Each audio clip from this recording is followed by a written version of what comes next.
In the long summer of 1890, a young lady decided to write her first novel. She wrote a chapter a day between breakfast and bath time and delivered it to her parents in a stout twopenny exercise book exactly 12 days later.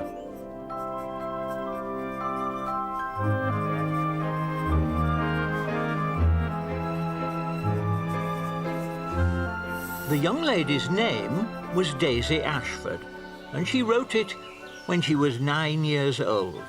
Let's bask under the spreading trees, said Bernard. She called it The Young Visitors, or Mr. Saltina's Plan. How lovely, Bernard, gasped Ethel. After several years, a publisher discovered it, lying in lavender as it were, amongst her mother's papers.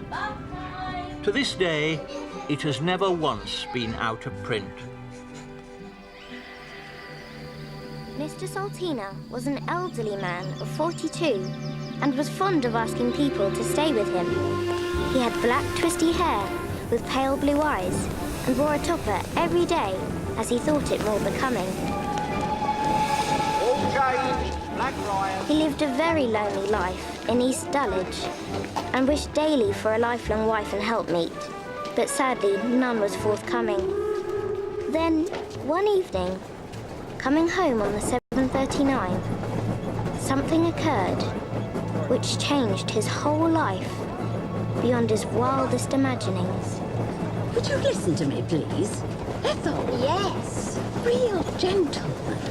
Them that mingle in society. Lords and dukes and what have you.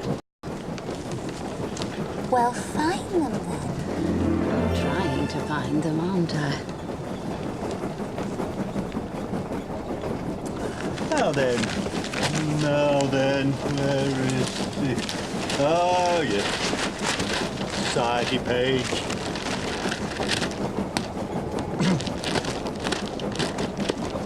Ah! Viscount Windlesham. Is he, by Jove? Ah, and the Duke. Oh, goodness me. Oh, what a scamp. Dear me.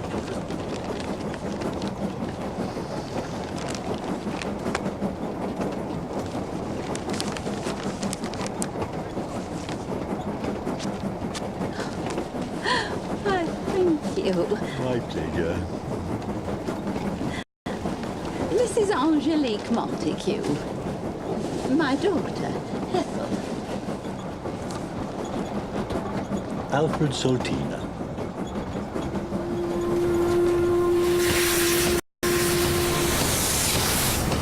Baronet. Oh, Baronet. Yes. Marchioness. Castles and stately homes. Oh, heavens. Stately homes. Creme de la creme. Top people. Royalty. Oh, my goodness me. Yes.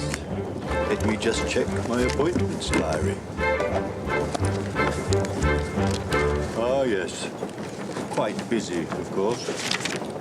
I don't see any reason why I can't rearrange my schedule.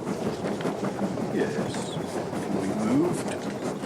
Yes, I don't see any problem with this at all. Yes, I should be able to accommodate that most satisfactorily. You? And so it was agreed that Ethel Montague should come for a stop with Mr. Saltina to meet with all the dukes and nobles of East Dulwich. Absolutely splendid, said he, with joy spreading on his merry demeanour and a bouncy new spring in his step. Splendid, splendid, absolutely splendid. Splendid. Splendid, splendid, absolutely splendid.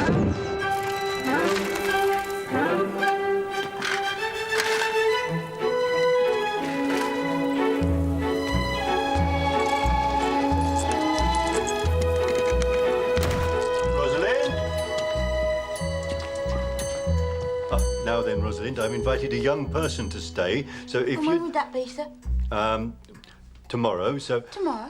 That's right, yes. Miss Montague, Ethel Montague. So if you'd prepare the spare room and purchase foodstuffs and soaps and so forth so she can wash herself. Certainly, sir. Thank you, Rosalind. Thank you, sir.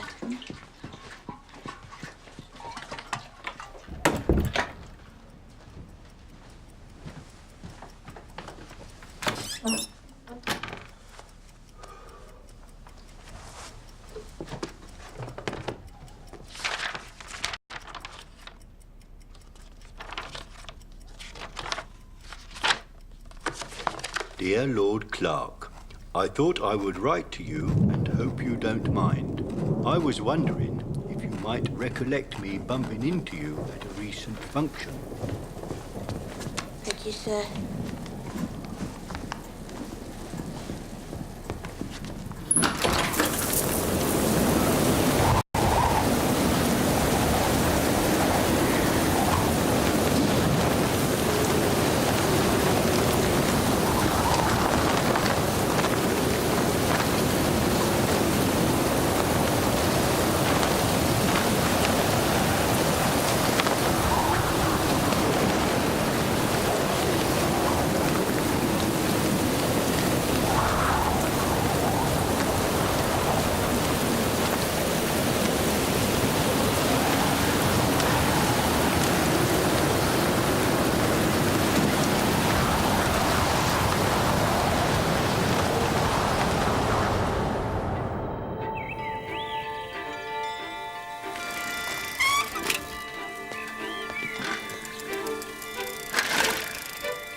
Rosalind?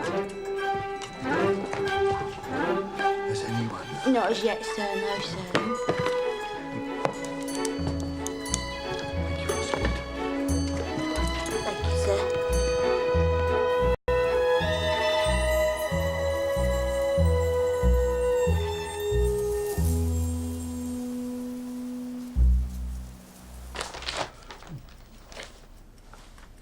Rosalind?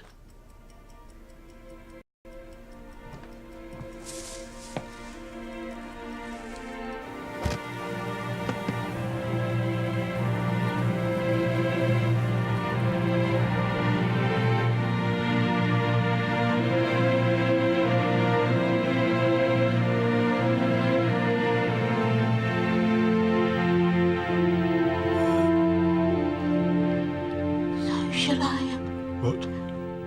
show in, sir? Right, good, yes. Show in, please, if you would, please. Thank you, sir. I'll wait here. Very good, sir.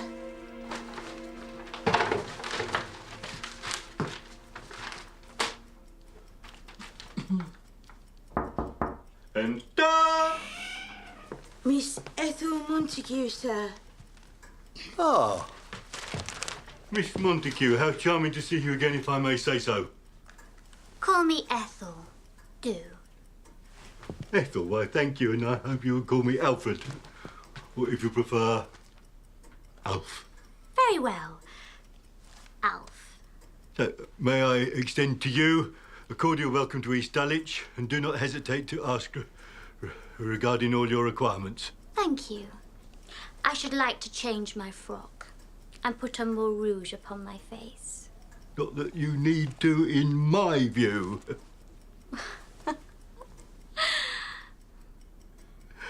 Thank you, Rosalind. Thank you, madam. And my cases, please. Yes. Carry Miss Montague's faces, please, Rosalind. Cases, please, Rosalind. Certainly, sir. Thank you, madam.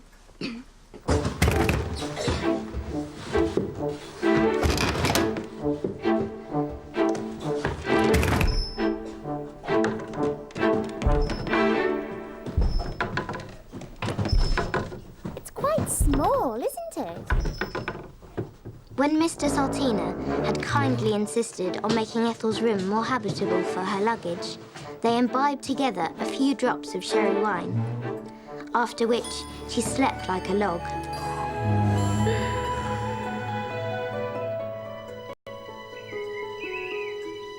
Sister Saltina, on the other hand, barely slept a wink and could hardly wait till morning.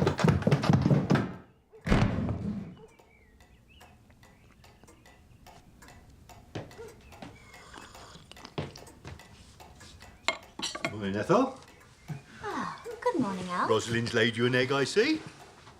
Yes, thank you.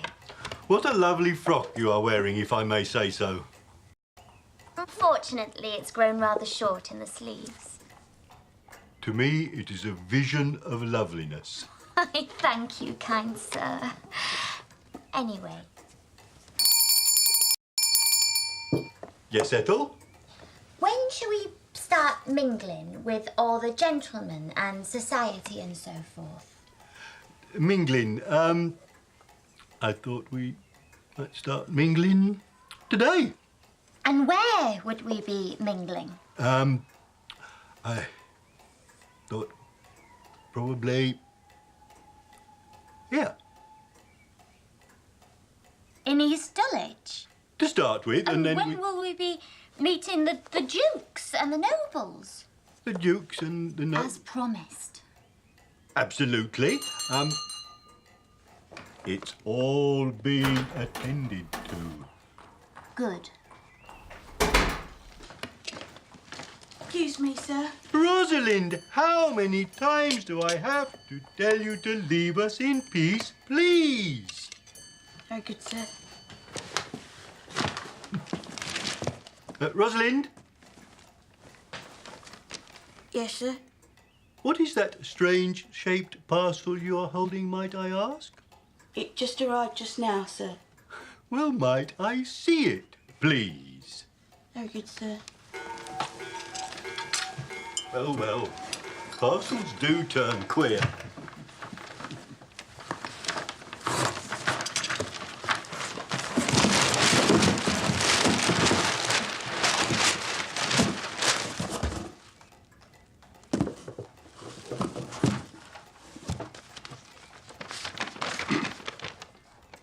My dear Alfred, I am inviting you to come for a stop with me in my castle, as I am a lonely man in a remote spot, and though I like people and parties, I do not know many, and I have sent you a top hat wrapped in tissue paper inside the box.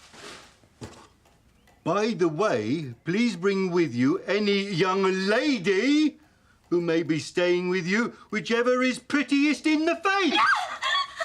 Yours truly, Bernard Clark, Lord. Well, well, Bernard Clark. Bernard Clark. Lord Clark. Old chum of mine? Lord Clark. That's right, yes. So are you going to try it on then, Alf? Beg your pardon? The hat?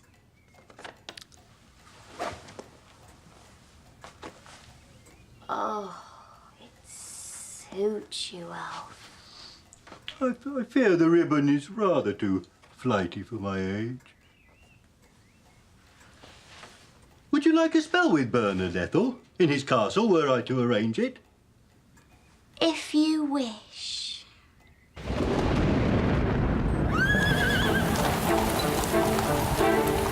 Goodbye, sir. I have placed half a crown under the master teapot. Thank you, sir. Take care of your bronchitis, Ethel. Rosalind. Rosalind. Thank you, sir. Sorry. We shall be late for the train, Yes, Alf. I know, I've tried. The cab is waiting, Alf. Yes, I know, thank you, driver.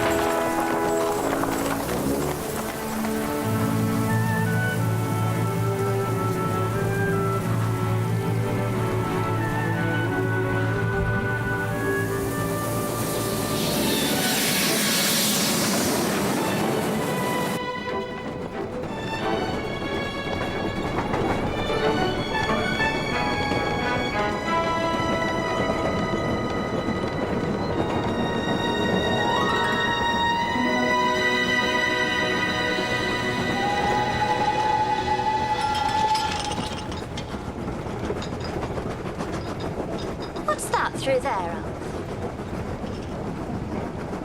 Through there? Yes. First class? So what are we then? Second class? Do they serve afternoon tea in second class? No, they don't. Excuse me. This is the correct train for Rickamere, is it? Rickamere, that's right, it is, yes. Good, good. My young companion and myself are spending a few days at Rickamere Hall, as it happens. Personally invited by Lord Clark, obviously. Do you know Lord Clark at all? Owner of Rickamere Hall? Owner of all the land thereabouts. All of this is his. The cows flashing past the window. Not surprising, really, as he is inclined to be rather rich.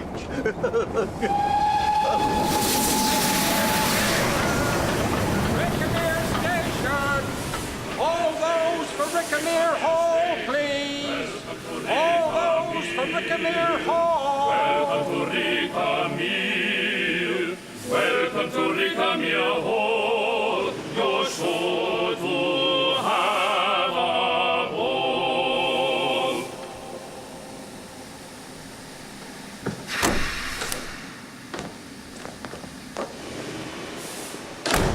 Excuse me, sir. Would you be for Rickamere Hall? Yes, we would, please. So is this young lady. You'd care to follow me, please?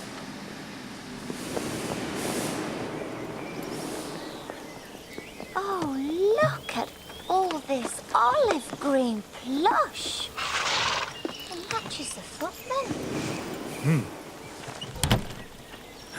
Will he bring our luggage? Oh, I'm sure, yes. Just as I thought. Do we tip him, Alf? No, Ethel. We just, thank him politely at this stage. So when do we tip him? Generally, one leaves half a crown for, on the, dressing table upon departure. Half a crown. Half a crown, that's right. Yeah.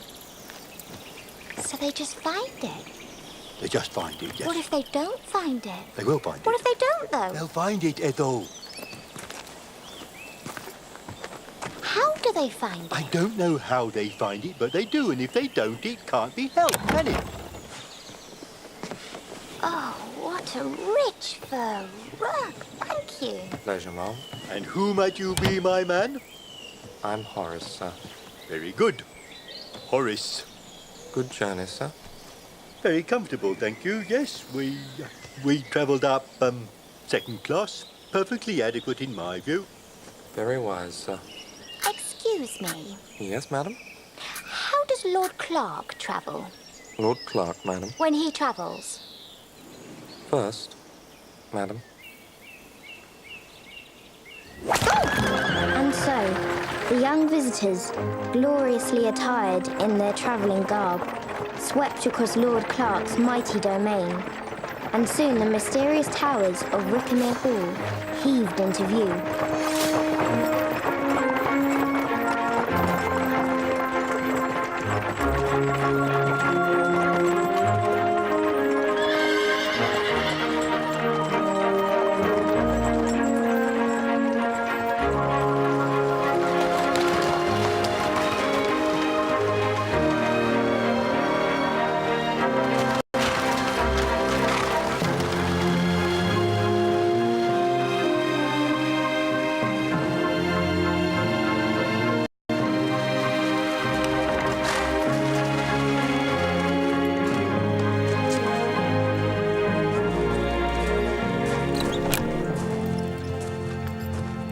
Welcome to Rickamere Hall, sir. Madam. Thank you. Minute, sir. Minute. Might I take your hat, sir? I think Lord Clark would prefer me to wear it. Very good, sir. Thank you. And the cigar, sir.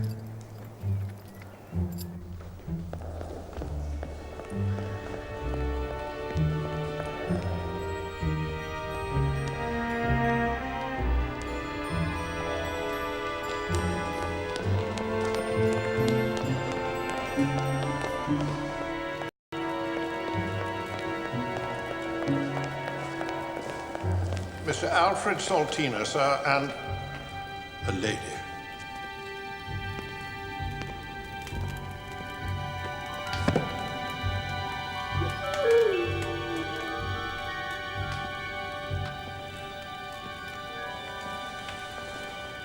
Ah. Well, well.